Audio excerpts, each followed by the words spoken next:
সিরিয়াসনেসের ব্যাপারে আমরা দেখিয়েছি যে লেথাল ওয়েপন ব্যবহার করা, পিঠে ঠেকিয়ে গুলি করে দেয়া, হত্যার পরে তাকে ট্রিটমেন্ট করতে না দেয়া, পোস্টমর্টেম করতে না দেয়া, আবার লাশকেও পুড়িয়ে ফেলা। মানবতা বিরোধী অপরাধের মামলায় অভিযুক্ত ক্ষমতাচ্যুত প্রধানমন্ত্রী শেখ হাসিনার দ্বিতীয় দিনের যুক্তিতর্কে শেখ হাসিনার মানবতা বিরোধী বিভিন্ন কর্মকাণ্ড তুলে ধরেন চিফ প্রসিকিউটর। হেলিকপ্টার দেওয়া হয়েছে, ড্রোন ব্যবহার করা হয়েছে, এপিসি ব্যবহার করা হয়েছে, লিথাল ওয়েপন ব্যবহার করা হয়েছে, মিলিটারি গ্রেডের রাইফেল ব্যবহার করা হয়েছে। জুলাই আগস্ট আন্দোলনে সারা দেশে পতিত সরকারের হত্যাযজ্ঞের বিভিন্ন ঘটনা তুলে ধরে চিফ প্রসিকিউটর জানান, ওয়াইড স্প্রেড অ্যান্ড সিস্টেমেটিক ভাবে অপরাধ সংগঠন করেছেন শেখ হাসিনা, যা আন্তর্জাতিক মানদণ্ড অনুযায়ী মানবতা বিরোধী।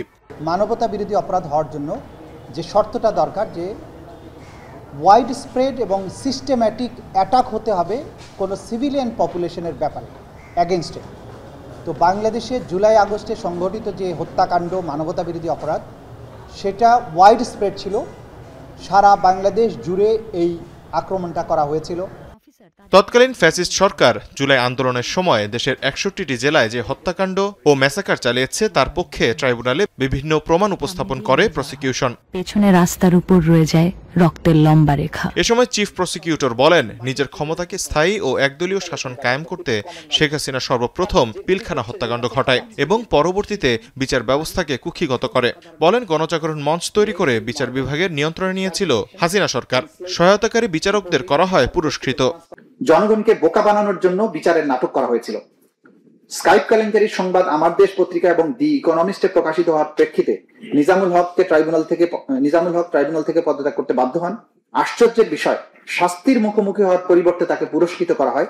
কিছুদিনের মধ্যে তাকে হাইকোর্টের বেঞ্চ দেওয়া হয়, এরপর তাকে পদোন্নতি দিয়ে আপিল বিভাগে নেওয়া হয়। শেখ হাসিনার ফ্যাসিস্ট হয়ে ওঠার পেছনে প্রশাসন, গণমাধ্যম ও বিভিন্ন বাহিনীর প্রধানেরা দায় এড়াতে পারে না বলে ট্রাইব্যুনালে উল্লেখ করেন চিফ প্রসিকিউটর। সরকারের বিভিন্ন বিভাগ, মিডিয়া, রাজনীতিবিদ ও তার সহযোগীরা ভূমিকা পালন করেছে। শেখ হাসিনার এই মামলার তৃতীয় দিনের যুক্তিতর্ক অনুষ্ঠিত হবে মঙ্গলবার। তৌহিদুল তারেক, এখন, ঢাকা।